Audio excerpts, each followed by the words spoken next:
Hello friends, मैं प्रशांत चौधरी और आज हम यहाँ पे राजस्थान की जनसंख्या और जनजातियों का अध्ययन करेंगे।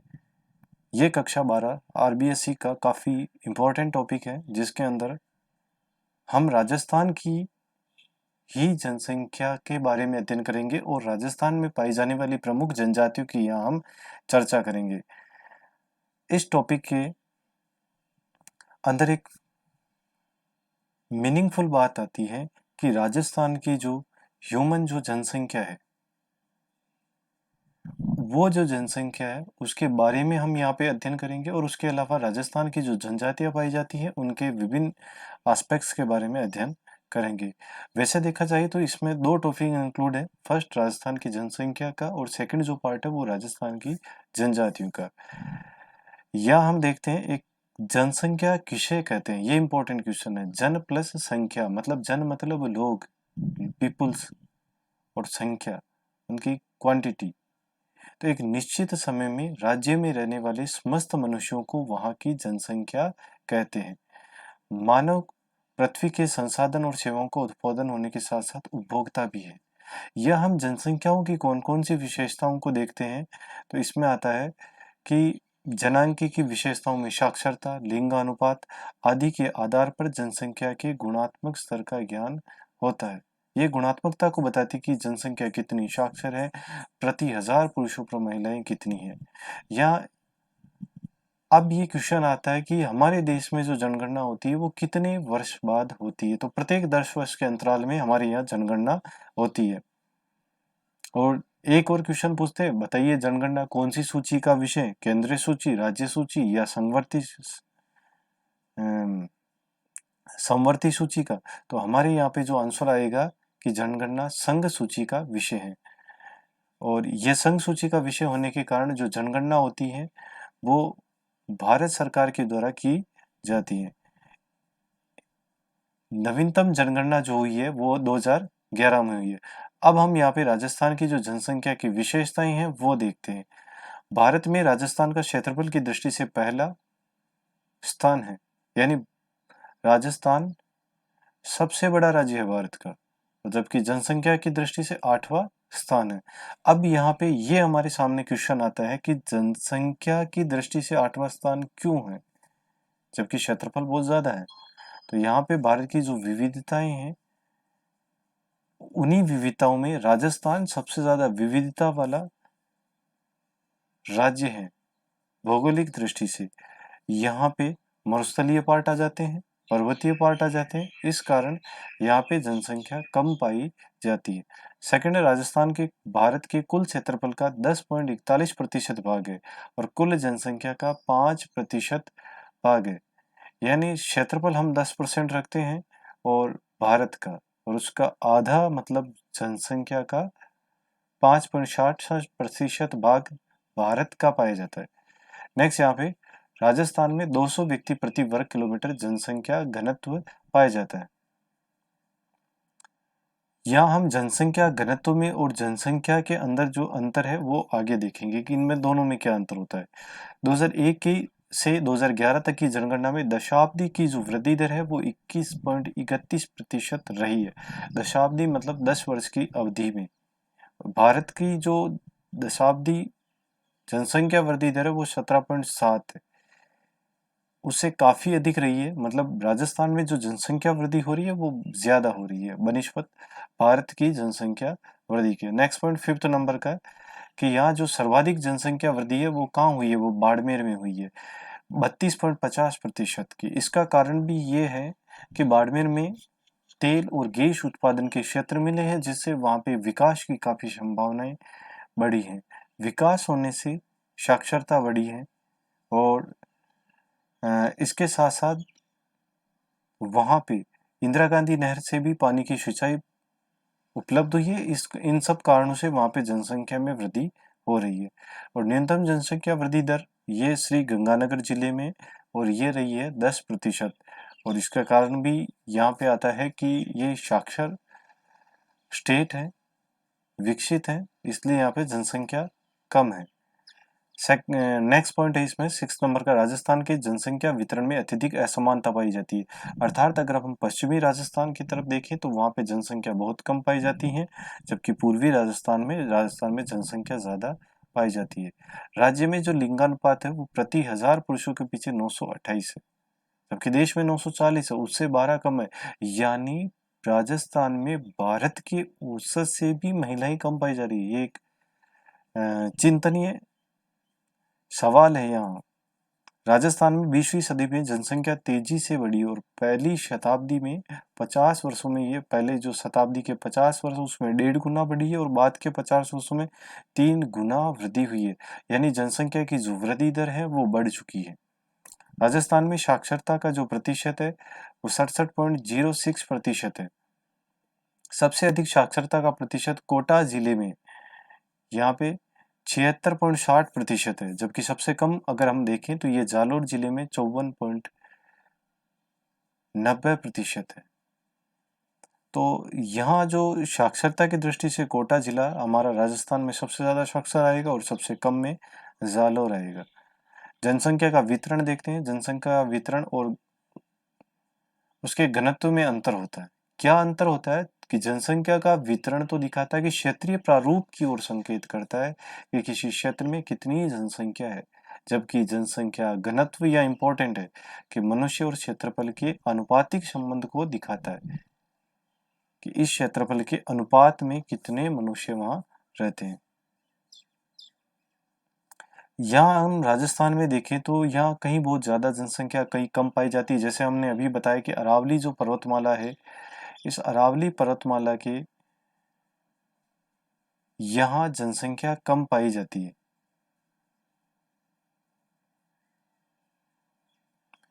और इसके अलावा जो जनसंख्या है वो हमारे पूर्वी और उत्तरी पूर्वी मैदानों में देखें तो यहाँ पर सघन जनसंख्या पाई जाती है। अरावली में कुछ उपजाऊ क्षेत्र और खनन क्षेत्रों में चित्रीय रूप से जनसंख्या का अधिक संख्यादरण पाया जाता है। ये हम भारत के विभिन्न प्रदेशों में भी देखते हैं कि जो खनन क्षेत्र होंगे वहाँ जनसंख्या ज्यादा पाई जाती है। जैसे छोटा नागपुर का पठार है, क्योंकि वहाँ पे लोगों को उद्योग से, खनन क्षेत्र से उनको आर्थिक क्रियाकलाप मिलते हैं और उनके व्यवसाय मिलता है और इसी कारण वहाँ पे जनसंख्या बढ़ती है। जनसंख्या के जो वितरण है उसको वर्षा की मात्रा, जल की उपलब्धता, उपजाऊ मृदा, आर्थिक विकास प्रभावित करते हैं। यह हम जनसंख्या को प्रभावित करने वाले कारकों में देखेंगे तो भौतिक कारक, यानी धरातल, जलवायु, मृदा, वनस्पति और सिंचाई की सुविधाएं प्रभावित करती है। समतल धरातल पे सम जलवायु होगी, मृदा अगर उपजाऊ होगी, वनस्पति अगर प्राप्त होगी और सिंचाई की सुविधाएं पर्याप्त रूप से होगी तो वहाँ जनसंख्या ज्यादा पाई जाएगी। आर्थिक कारकों में हम देखते हैं तो खनिज अगर जहाँ मिलते हैं, नगरीकरण अगर होगा, औद्योगिक विकास होगा और परिवहन की अच्छी सुविधाएं होगी तो वहां पे भी जनसंख्या ज्यादा देखने को मिलती है। नेक्स्ट पॉइंट आता है सामाजिक और सांस्कृतिक कारक। इसमें विस्थापन, माइग्रेशन और श्रम का जो लेबर का माइग्रेशन है ये प्रभावित करते हैं। और राजनीतिक कारक भी जनसंख्या के वितरण को प्रभावित करते हैं। जहाँ शांति होगी वहाँ जनसंख्या ज्यादा पाई जाती है। नेक्स्ट है जनसंख्या वृद्धि। यहाँ जनसंख्या वृद्धि किसे कहेंगे, इसकी परिभाषा जानना बहुत इंपॉर्टेंट है कि किसी क्षेत्र में निवास की संख्या एक निश्चित अवधि में हुई वृद्धि को हम जनसंख्या वृद्धि कहते हैं। जैसे हम जनसंख्या की वार्षिक वृद्धि निकाले तो वो एक वर्ष की, दशाब्दी की निकाले तो 10 वर्ष की। और जनसंख्या जो वृद्धि है वो काफी कारकों से प्रभावित होती है। यह जनसंख्या वृद्धि को हम मोटे रूप से 3 कारकों पर निर्भर करती है: जन्म, मृत्यु और प्रवास। ये जो जन्म है, मृत्यु है और प्रवास है, इनमें 2 कारक, पहले जन्म और मृत्यु ये प्राकृतिक या जैविक कारक है और प्रवास जो है वो मानवीय कारक आता है यहाँ पे। अर्थात हम यहाँ पे जनसंख्या वृद्धि निकालने के लिए कुल जन्म में से कुल मृत्यु को घटाएंगे और प्रवास अगर आ रहे हैं तो उसको जोड़ेंगे और जा रहे हैं तो उसको घटाएंगे, तो इस तरह हमारी कुल जनसंख्या वृद्धि निकल जाएगी। अब यहाँ ये वर्ड जो आया प्रवास किसे कहते हैं, माइग्रेशन किसे कहते हैं, कि किसी व्यक्ति द्वारा अपने निवास को बदल लेना ही क्या कहलाएगा, माइग्रेशन। जैसे इसमें 2 वर्ड आते हैं यहाँ पे, एक आप्रवास आता है और एक उत्प्रवास। आप्रवास, आना, आना मतलब आप्रवास। इस तरह ट्रिक भी आप बिठा सकते हैं कि एक स्थान से किसी व्यक्ति के आने को तो आप्रवास कहेंगे और जाने जाने को उत्प्रवास कहेंगे। नेक्स्ट यहाँ राजस्थान की जो जनसंख्या वो दिखा रखी है कि 1901 में 1 करोड़ जनसंख्या थी, वो बढ़ते बढ़ते अभी 2001 में देखे तो 5.64 करोड़ हो गई है और 2011 में ये 6.85 करोड़ राजस्थान की जनसंख्या हो गई है। और घनत्व 200 दिखा रखा है। जनसंख्या की दशाब्दी वृद्धि दर 21.3 है। साक्षरता 66 दिखा रखी है और लिंगानुपात 928 है। राजस्थान में 1918 में पड़ा त्रिकाल। इस त्रिकाल के कारण राजस्थान में जनसंख्या घटी और ये त्रिकाल राजस्थान में नहीं भारत वर्ष में इस त्रिकाल का प्रभाव पड़ा था। और 1918 में हम यहाँ देख रहे हैं इसका प्रभाव 1921 में ये नेगेटिव जनसंख्या वृद्धि दिखाई दे रही है 6.3 की। बाकी आप देखेंगे सभी जगह पॉजिटिव जनसंख्या वृद्धि दिखाई दे रही है। यहाँ हम राजस्थान की जनसंख्या में हुई वृद्धि को 3 कालों में बांटते हैं। धीमी जनसंख्या वृद्धि का काल, मध्यम जनसंख्या वृद्धि का काल। सबसे पहला धीमी जनसंख्या वृद्धि काल, ये 1901 से 1941 की अवधि थी। इस समय हम अंग्रेजों के गुलाम थे। इस समय अकाल पड़े, महामारी प्लेग आई, स्वास्थ्य की सुविधाओं का अभाव था, जनसंख्या में धीमी गति से वृद्धि हुई। मध्यम जनसंख्या वृद्धि का काल 1941 से 47 के बीच में आता है। इस समय जनसंख्या बढ़ी क्योंकि स्वास्थ्य सुविधाओं में सुधार हुआ और देश आजाद हो चुका था। कृषि का उत्पादन बढ़ा। इस काल में जन्म दर की तुलना में मृत्यु दर ज्यादा घटी, इसलिए इस काल को जनसंख्या वृद्धि दर इसमें वृद्धि दर जो है हमारी इसमें मध्यम रही।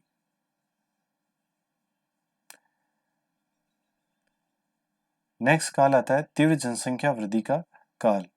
यहाँ आप देख रहे हैं पहले इसमें 11 में यहाँ जनसंख्या वृद्धि दर इस समय डाउन हुई थी और वापस से यहाँ बढ़ी थी।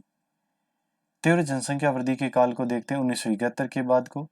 इस अवधि में स्वास्थ्य सुविधाएं, ये 1971 अपने को यहाँ दिख रहा है और इसके बाद में वापस जनसंख्या जो वृद्धि है वो घट रही है। उसका जो प्रतिशत है बढ़ने का, यहाँ एक चीज और इम्पोर्टेंट है कि जनसंख्या तो बढ़ रही है लेकिन उसके जो बढ़ने का जो प्रतिशत है वो कम हो रहा है। कैसे?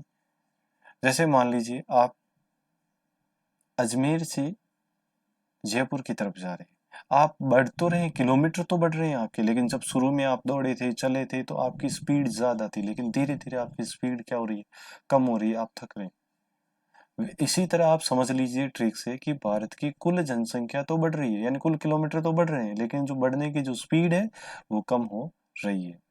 या 1971 के बाद क्यों जनसंख्या वृद्धि की दर घटी? क्योंकि स्वास्थ्य सुविधाएं गांव तक पहुंच गई थी। मृत्यु दर तो तेजी से घटी, लेकिन बाल विवाह, सामाजिक पिछड़ेपन, अंधविश्वास आदि कारणों से जन्म दर जो है उतनी नहीं घटी। और यहाँ जो घटने के काफी सारे कारण आए थे कि परिवार नियोजन जो कार्यक्रम है उनको चलाने से जनसंख्या वृद्धि धीरे धीरे कम हुई। राजस्थान में हुई दशकीय वृद्धि दर को देखते हैं। 2001 से लेकर 2011 के आंकड़ों के अनुसार यहाँ पे 26% से अधिक वृद्धि दर बाड़मेर, जैसलमेर, जोधपुर, बांसवाड़ा, जालौर में रही, जबकि 16% से कम वृद्धि दर ये आपको थोड़े साक्षर जिलों में दिखेगा, गंगानगर, झुंझुनू, पाली और बूंदी जिलों में दर्ज की गई। यहाँ पे जयपुर जो आ रहा है और जोधपुर आ रहा है, ये नगरीयकरण के कारण आ रहा है कि इसलिए यहाँ पे जनसंख्या वृद्धि बढ़ी है। दशाब्दी वृद्धि दर 2001 और 11 में देखें तो 7% की कमी आई है, जो इस बात का परिचायक है कि 21वीं सदी में जनसंख्या वृद्धि दर में कमी आई। नेक्स्ट हम यहाँ देखते हैं राजस्थान का जनसंख्या घनत्व। तो जनसंख्या घनत्व का सूत्र दिखा रखा है कुल जनसंख्या बटा कुल क्षेत्रफल, यानी प्रति वर्ग किलोमीटर में निवास करने वाले व्यक्तियों की संख्या को जनसंख्या घनत्व कहते हैं। राजस्थान में ये 200 व्यक्ति प्रति वर्ग किलोमीटर है। अब हम यहाँ राजस्थान के जिलों को डिवाइड कर देते हैं 4 पार्ट में। सर्वाधिक घनत्व वाले 400 से अधिक, अधिक में 300 से 400 तक घनत्व, मध्यम में 200 से 300 और निम्न में 100 से 200, और उसके अलावा लास्ट है 5th नंबर का न्यूनतम में, इसमें 3 है, ये जो 100 से भी कम है। तो न्यूनतम जनसंख्या घनत्व हमारा 100 से कम बीकानेर, बाड़मेर और जैसलमेर में, ये हमारे तीनों मरुस्थलीय जिले हैं।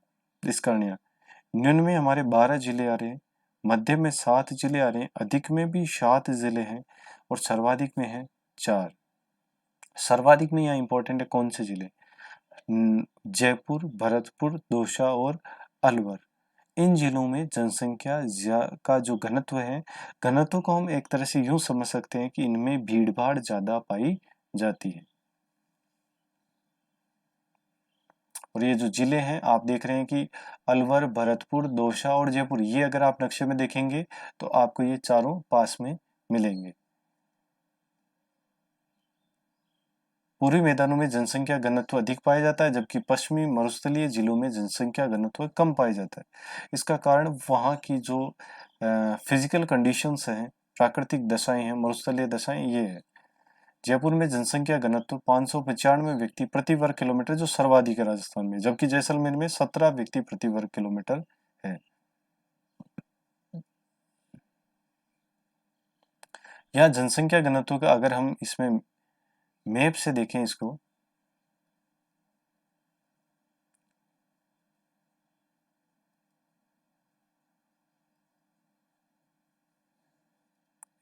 आप मैप से देखिए।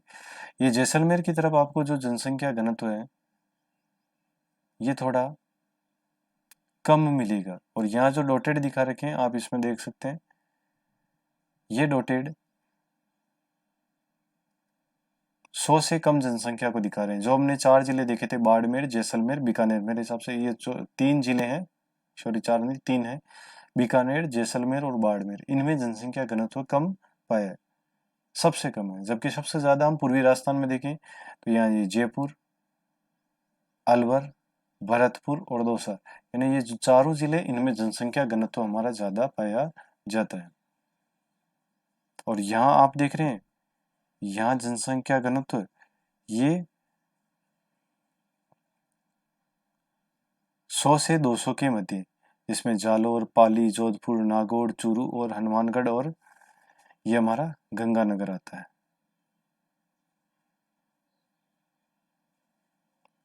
नेक्स्ट यहाँ देखते हैं लिंगानुपात। लिंगानुपात किसे कहेंगे हम? कि प्रति 1000 पुरुषों पर स्त्रियों की संख्या होती है, उसे लिंगानुपात कहते हैं। स्त्री की जनसंख्या बटा पुरुषों की जनसंख्या इंटू 1000।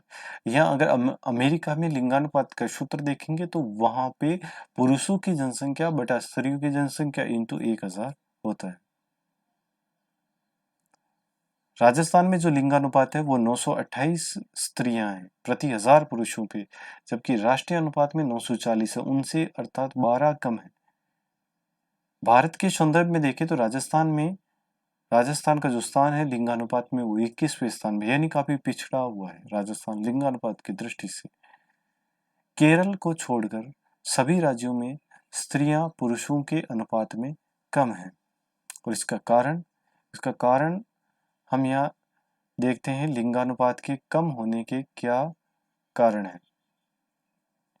तो इसमें एक मेन कारण आता है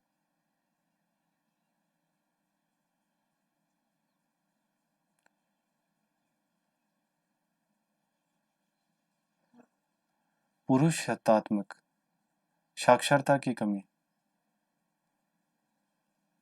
ये हमारे इसमें लिंगानुपात का प्रमुख कारण आता है।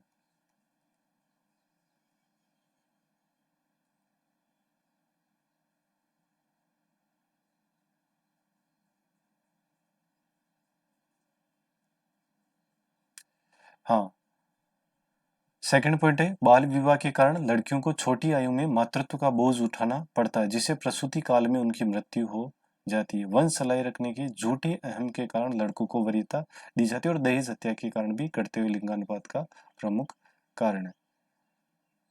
अगर हम शिशु लिंगानुपात देखें तो ये 0 से 6 आयु वर्ग आता है। शिशु लिंगानुपात ये 888 है, जो राजस्थान के औसत से 928 से भी काफी कम है। यानी आने वाली पीढ़ी में हमें और लिंगानुपात कम देखने को मिलेगा।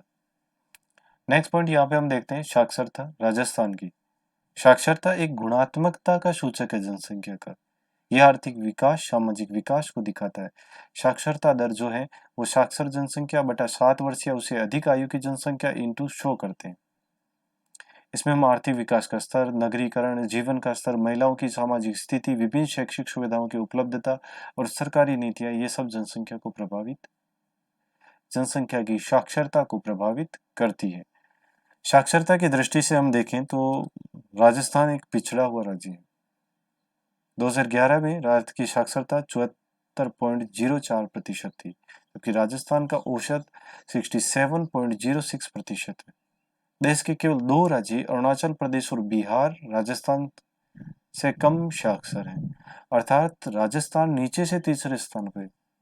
यह हमारे लिए खुशी की बात नहीं है, ये हमारे चिंतनीय सोचने की बात है कि राजस्थान में जो साक्षरता वो इतनी कम कैसे, और यदि कम है तो उसे कैसे इम्प्रूव करना, ये सरकार की नीति में, लोगों को जागरूकता में होना चाहिए। 2011 में पुरुष साक्षरता 79.2% थी, जबकि महिला साक्षरता 52.1% है। अर्थात राजस्थान में अभी भी लगभग आधी महिलाएं साक्षर नहीं है। और साक्षरता और वापिस लिंगानुपात का यही कॉम्बिनेशन आ जाता है। जैसे केरल के अंदर साक्षरता ज्यादा है तो वहां पे लिंगानुपात भी ज्यादा है। राज्य में कोटा सर्वाधिक साक्षर जिला है जो 76.6% है, जबकि सबसे कम साक्षर जिला क्वेश्चन आ सकता है कौन सा होगा, जालोर जिला 54.9% है। वर्ष 2001 से 2011 के दौरान साक्षरता दर में सर्वाधिक वृद्धि कहाँ हुई? डूंगरपुर जिले में 10.90% हुई। यहाँ हम साक्षरता का पैटर्न देखें तो ये जयपुर में, झुंझुनू में, कोटा में, यहाँ पे सर्वाधिक साक्षरता, जबकि सबसे कम हम यही अपने पश्चिमी राजस्थान के जिले जैसलमेर, बाड़मेर, जालोर और सिरोही में देखने को मिलेगी।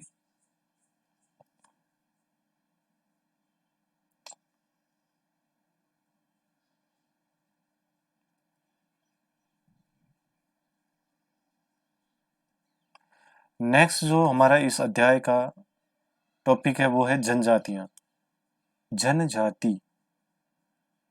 जनजाति को हम वनवासी या गिरिजन के नाम से भी जाने जाते हैं। प्रत्येक जनजाति की अपनी विशिष्ट पहचान, सामाजिक व्यवस्था और संस्कृति होती है। राजस्थान की प्राचीन सांस्कृतिक धरोहर का ज्ञान इनसे मिलता है। ये मुख्यतः पठारों पर, पहाड़ों पर, जंगलों में मिलती है और इनके जो आर्थिक क्रियाकलाप है वो अपने आखेट से, वन उत्पाद एकत्रित करने से, कृषि और पशुपालन से होता है। राजस्थान में जनजातीय जनसंख्या 92.39%, जो राजस्थान का 13.18% है। जनजातीय लोगों की दृष्टि से भारत में छठा स्थान है और सर्वाधिक जो जनजातियां हैं वो उदयपुर जिले में 15.25 लाख जनजातियां पाई जाती है। और ये जो जनजातियां, इनका 95% भाग ग्रामीण क्षेत्रों में है। राजस्थान की प्रमुख जनजातियों में मीणा, भील, गरासिया, सहरिया, डामोर, काथोड़ी, कंजर, सांसी आदि आती हैं। अन्य जनजातियों में धानका, कोकना, नायका, पटेली आती है। अब यहाँ पे हम देखें कि राजस्थान के कौन से पार्ट में कौन सी जनजातियां ज्यादा है। तो राज्य के पूर्वी, मैदानी और पठारी क्षेत्रों में मीणा जनजाति का बाहुल्य है। दक्षिणी अरावली में भील, पाली और उदयपुर में गरासिया जनजाति, किशनगढ़ जिले में सहरिया जनजाति, बांसवाड़ा और डूंगरपुर में डामोर जनजाति। याद रहेगा, डूंगरपुर में डामोर, शहबाज से सहरिया, सिरोही, पाली, उदयपुर में गरासिया, अरावली में भील। ये सभी जनजातियां प्राय निम्न विशेषताएं पाई जाती। ये प्राय शहरी समाज से दूर जंगलों में, दुर्गम क्षेत्रों में रहती है। ये प्रकृति के निकट होती है, इनकी विशिष्ट पहचान होती है। ये पुराने ढंग के आर्थिक क्रियाकलाप से अपना जीविकोपार्जन करते हैं। सबसे पहली जो जनजाति है वो हम देखते हैं यहाँ पे मीणा जनजाति। ये राजस्थान की आदिवासी जनसंख्या की दृष्टि से मीणा जाति का प्रथम स्थान है और ये जयपुर, दौसा, सवाई माधोपुर, करौली, अलवर, टोंक, भरतपुर और उदयपुर जिलों में निवास करती है और ये सबसे संपन्न और शिक्षित मीणा जाति है। जनजाति, इसकी उत्पत्ति मत्स्यावतार भगवान विष्णु के प्रथम अवतार से हुई है। वर्तमान का जो प्रचलित शब्द है मीणा या मीना, मुख्यतः ये संस्कृत भाषा के मीन शब्द का अपभ्रंश है। मीन का अर्थ होता है मछली। वर्तमान में अलवर, भरतपुर, जयपुर जिलों के जो भूभाग हैं इनमें मीणा जनजाति सर्वाधिक पाई जाती है।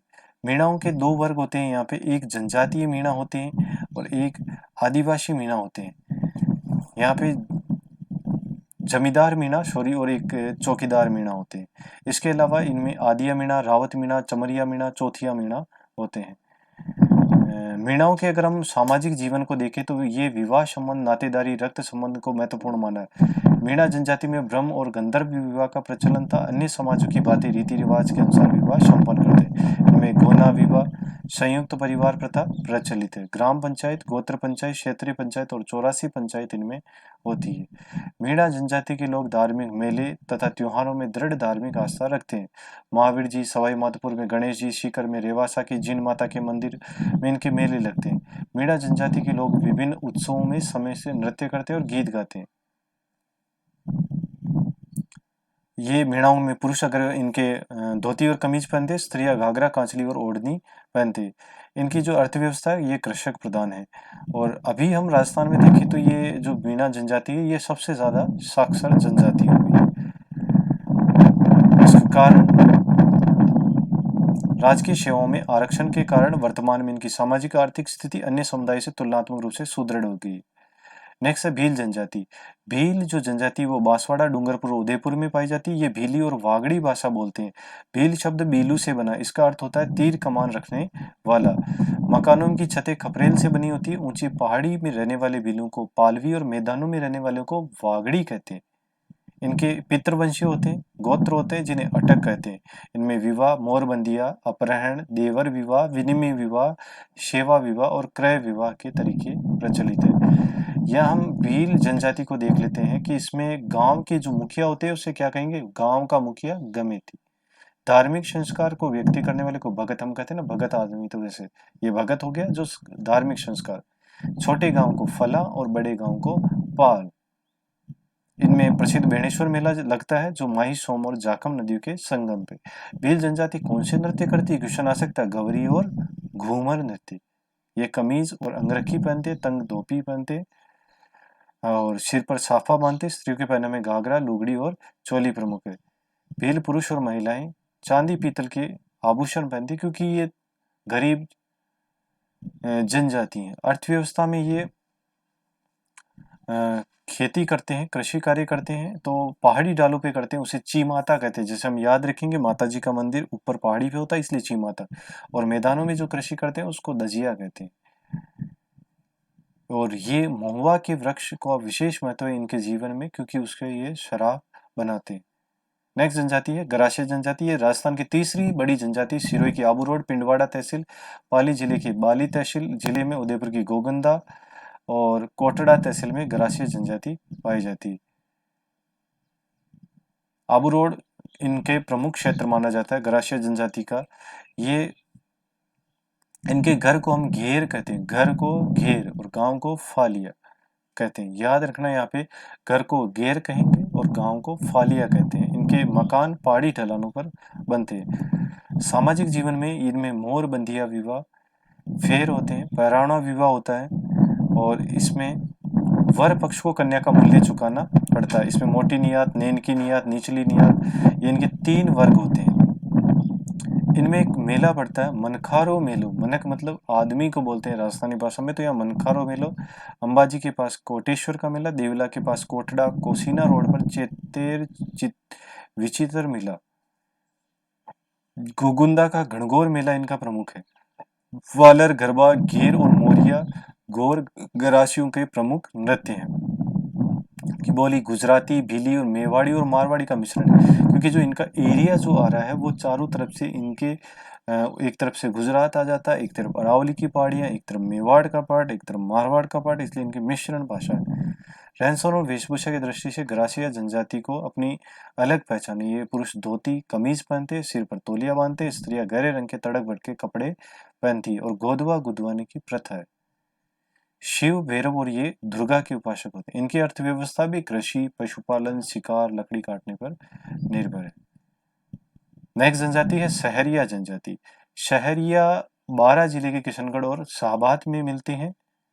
शहर शब्द का अर्थ होता है जंगल, तो यहाँ सहरिया के घरों को टापरी और इनके जो टोपा कहते हैं। टापरी मिट्टी, पत्थर, लकड़ी के और और घास फूस की बनी होती है, जबकि जो टोपा होता है वो पेड़ पर बल्लियों पर बने मचान को कहते हैं। जैसे हम टोपा सिर पे पहनते हैं, जैसे जो पेड़ पे मकान वो टोपा, और धरातल पे बना वो टापरी। इनकी छोटी बस्तियां सहराना कहलाती, सहरिया की सहराना और गांव को सहरोल। तो याद रहेंगे, सहराना गांव की छोटी बस्तियां, और बड़ा गांव जो गांव के रूप में होगा वो शहरोल होगा। ये एकाकी परिवार में होती है, बहुपत्नी प्रथा होती है, और इनके केलवाड़ा के पास सीताबाड़ी का मेला बढ़ता है 12 जिले में, और वाल्मीकि ऋषि को अपना कुल देवता मानते हैं।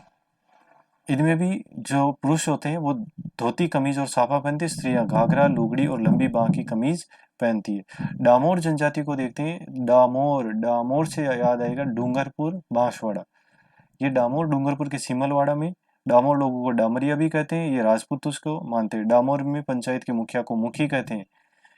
मुख्य आधार वधु का मूल्य होता है, वर पक्ष को देना पड़ता है। छेला, बावजी और गरासियों की रेवाड़ी डामोर के दो प्रमुख मेले। ये भी कृषक हैं, मक्का और चावल की खेती करते हैं, और आखेट और इनका संग्रहण आजीविका के प्रमुख साधन। राजस्थान की हम कुछ और अन्य जनजातियों के देख लेते हैं, उनके बारे में कुछ इंपॉर्टेंट बातें।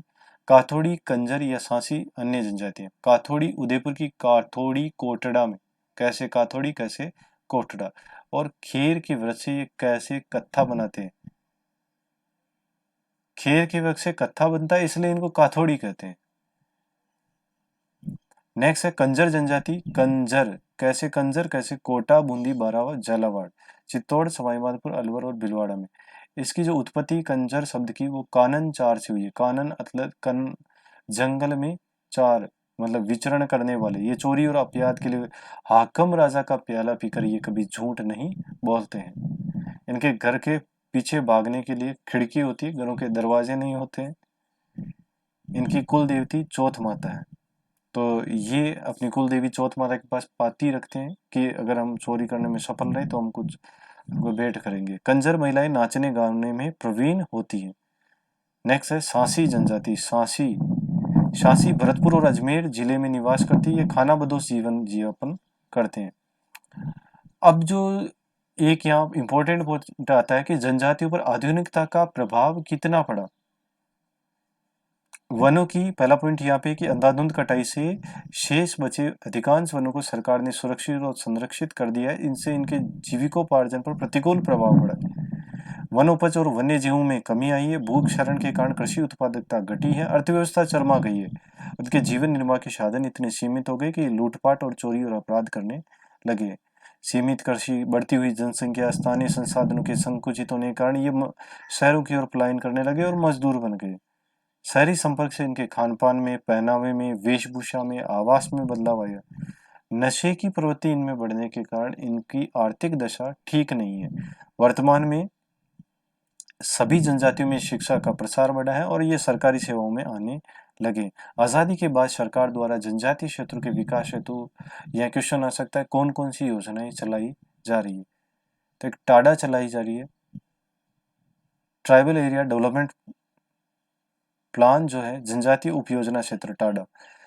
परिवर्तित क्षेत्र विकास कार्यक्रम माडा, शहरिया विकास कार्यक्रम माडा, क्लस्टर योजना, बिखरी जनजातीय विकास कार्यक्रम, स्वच्छ परियोजना, जनजातीय क्षेत्रों में रेशम कीट पालन कार्य, एकलव्य योजना। एकलव्य आपने महाभारत में देखा था, एकलव्य अपने गुरु के लिए। तो एकलव्य भी भील जनजाति से, तो इसलिए इस योजना का नाम एकलव्य रखा। रूख बाइला कार्यक्रम, रूख यहाँ वृक्षों को कहते हैं, तो वृक्षों बचाने के लिए रूख बाइला कार्यक्रम चलाए गए। रोजगार कार्यक्रम आदि चलाए जा रहे हैं, जिससे इन जनजातियों के विकास में आशातीत प्रगति हुई है। तो यहाँ हमने राजस्थान की जनसंख्या और जनजातियों को देखा है। तो आशा करता हूँ आपको ये टॉपिक समझ में आया होगा, और अगर आपको मेरा ये टॉपिक अच्छा लगा तो आप कमेंट्स में लिख के बताएं, और इसमें आप मेरे चैनल को अधिक से अधिक लाइक एंड सब्सक्राइब करें। Thank you.